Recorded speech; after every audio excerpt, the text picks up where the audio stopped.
Hey, what's up, rookies? Welcome to another edition of the Bourbon Rookie. My name's Kevin, and it's been about a week. No, it's been a week and a day since my last video, and that was my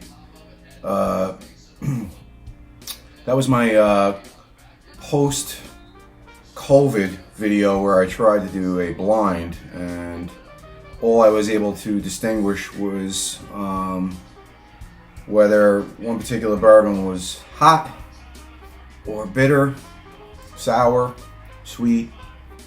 I couldn't really get a good feel for tasting notes, and of course I made fun of myself in the video. You can go back and look at it. I made fun of myself where it would be a stupid thing if I had done it and regressed, and I kind of did. Kind of rushed the video, or doing the video just for content for the channel. I mean, yes, for my few followers out there, but also just to try to get my palate back in shape, and it didn't really work. Just like I said, getting over COVID, and I'm still probably about 85%. So we're in round two. I was just trying to think of I feel like I have some responsibility to my channel and do some content, and I've been sitting on a bunch of bourbons that have been reviewed, came out at the beginning of this year or late last year, and have been reviewed 100 times over. And this one's no stranger to that. This is Old Forester single barrel strength, and this guy comes in at 128.8 proof. This was like a, I guess, I don't know if this is, it says personally selected at this particular liquor store that I went to, so this is like a store pick. I don't know how much of that I buy, but they put this like cool little label on the back, like a Friday the 13th thing, so I kind of feel like there was some type of a barrel pick thing here. And then next to it, of course, just because this is more of a blog for me, I poured a 1920. This is Old Forester 1920, coming in at a 115 proof. And so, not to really get into the specs of the 1920, because everybody, if you're an experienced whiskey person and you know about Old Forester, and you know about the 1920, so there's no reason for me to really get into a whole thing on the 1920. This is more of a thing for me just to get like a part two to try to re-energize my palate. I mean, yesterday I probably shouldn't have, but I went to the cigar shop, smoked a cigar, felt like I was getting some type of a flavor note out of it, but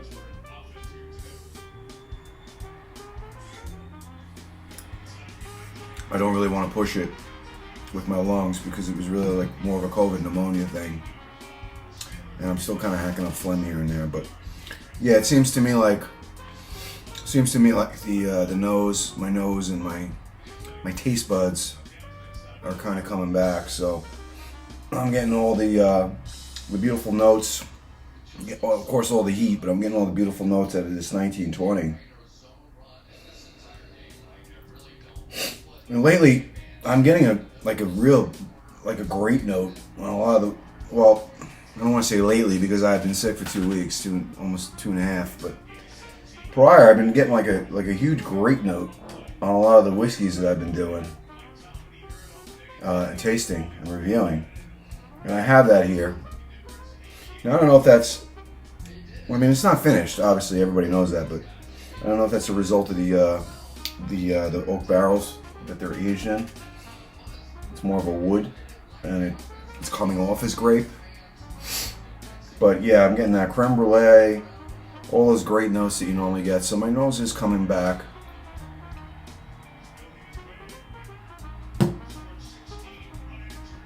As you can see, this is one of the go-tos for me. When I'm healthy, I do drink a lot of this. I don't really like a lot of high proof in summer, but now that we're into fall,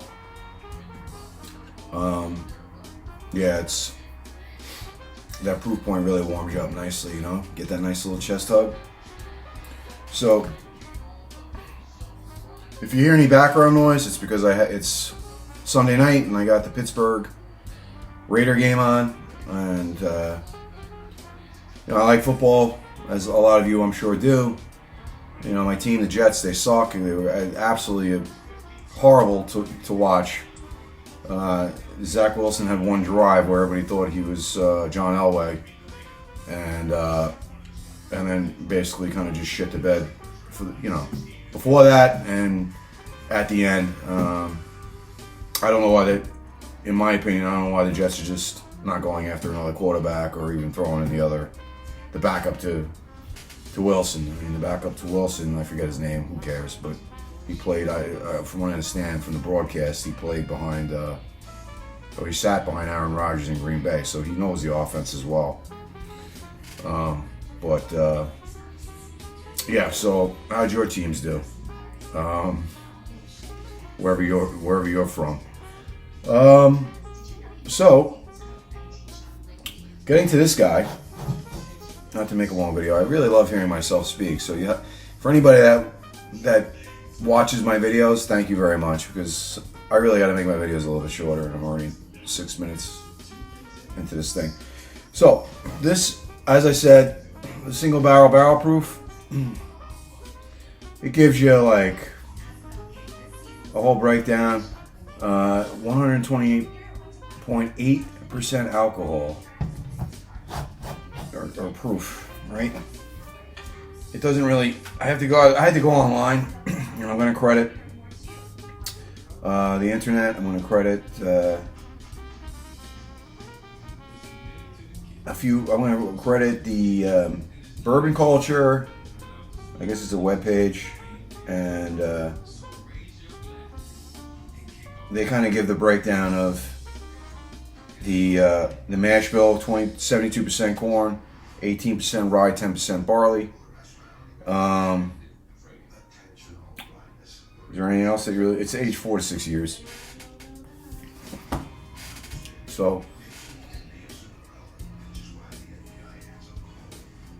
anyway, the nose on this guy, believe it or not, it's not as hot. It's not as hot as this, as the 1920 with a higher proof. I'm not really getting a lot of. I'm getting the grape note. I'm also getting a dank note to it, like old books. Like a basement. There's a certain dankness to it that I like. It's much more subdued, I guess, because of the dankness. I guess.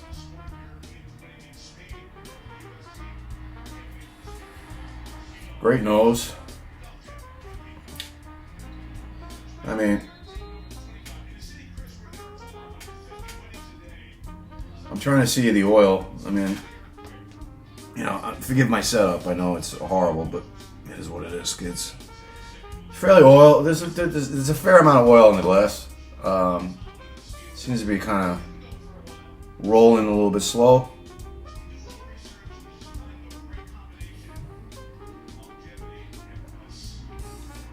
Wow. This is really good compared to this. This is just this, but so much richer, so much more elegant in flavor, a little bit more vibrant.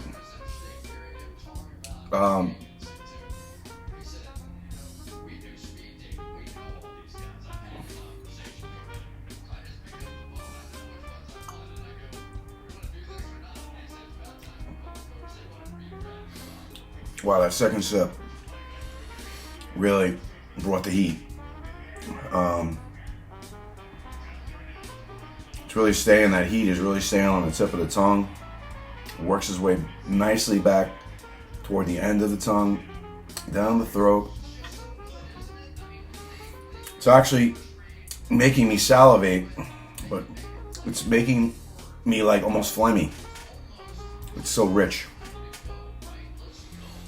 And because of that richness, I'm not even concentrating on the flavors. Excuse me, guys.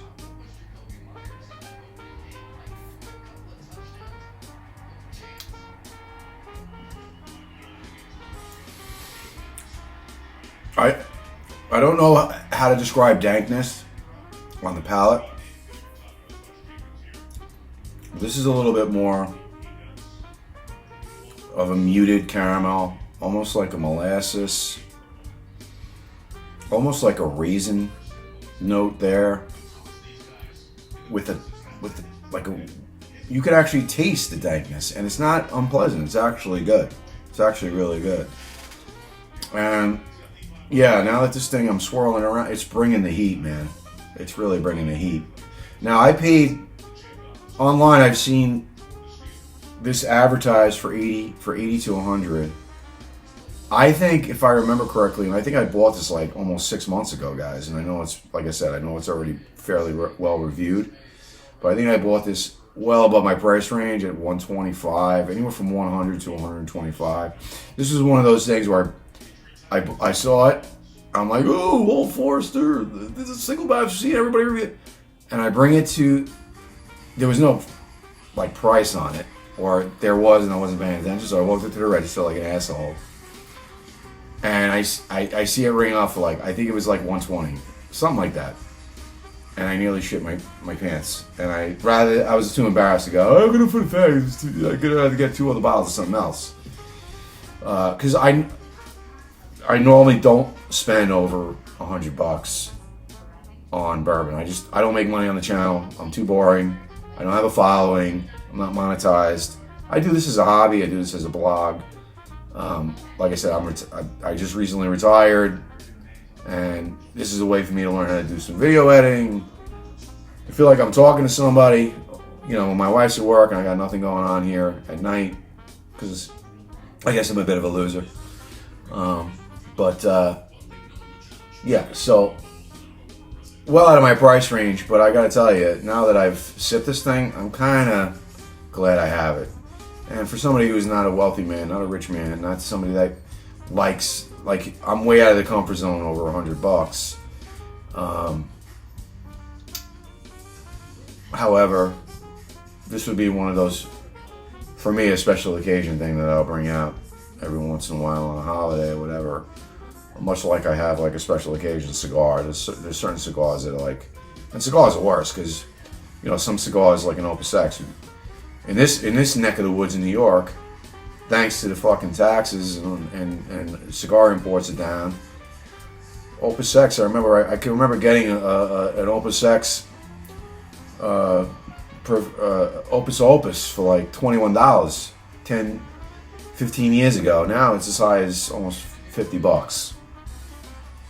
So cigars more than ever, or depending upon what you're smoking, or unless you got the Brajol, or special occasion cigars, which that's why I review cigars and I like to get into the whiskeys, just because there's a lot of similarities in dealing with both, in terms of, you know, trying to find a cigar, a good cigar at a $10 price point nowadays.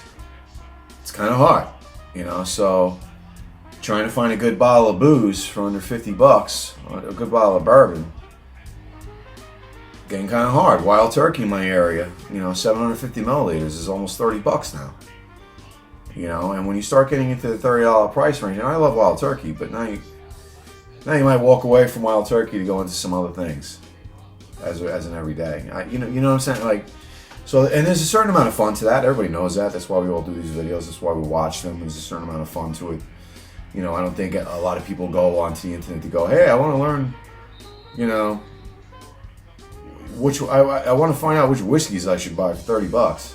Some people do, but it's not like a good majority. It's pretty much like, you know, a club, right? It's like you buy a BMW, now you're part of the BMW club, you know, and you start buying the you know, BMW jacket, and you're walking around like a schmuck.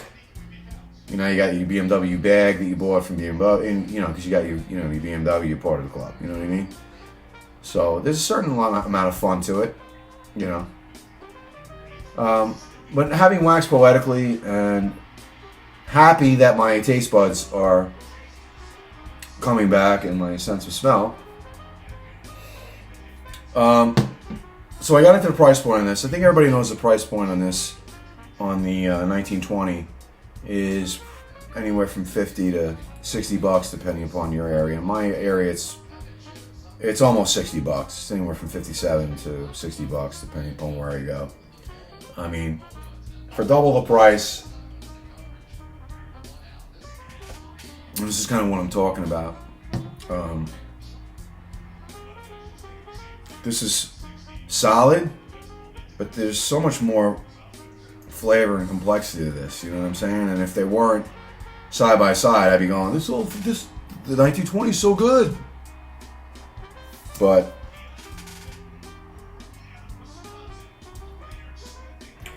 I mean, the flavors here this is just out of sight. This is just phenomenal. It's phenomenal. So, you know, if you're somebody that's had this already, I mean, this is something that I wish I could have as an everyday sip, but this is just absolutely fantastic. And it doesn't drink much hotter than the 115, I'll tell you that. It really doesn't. This is almost a little harsher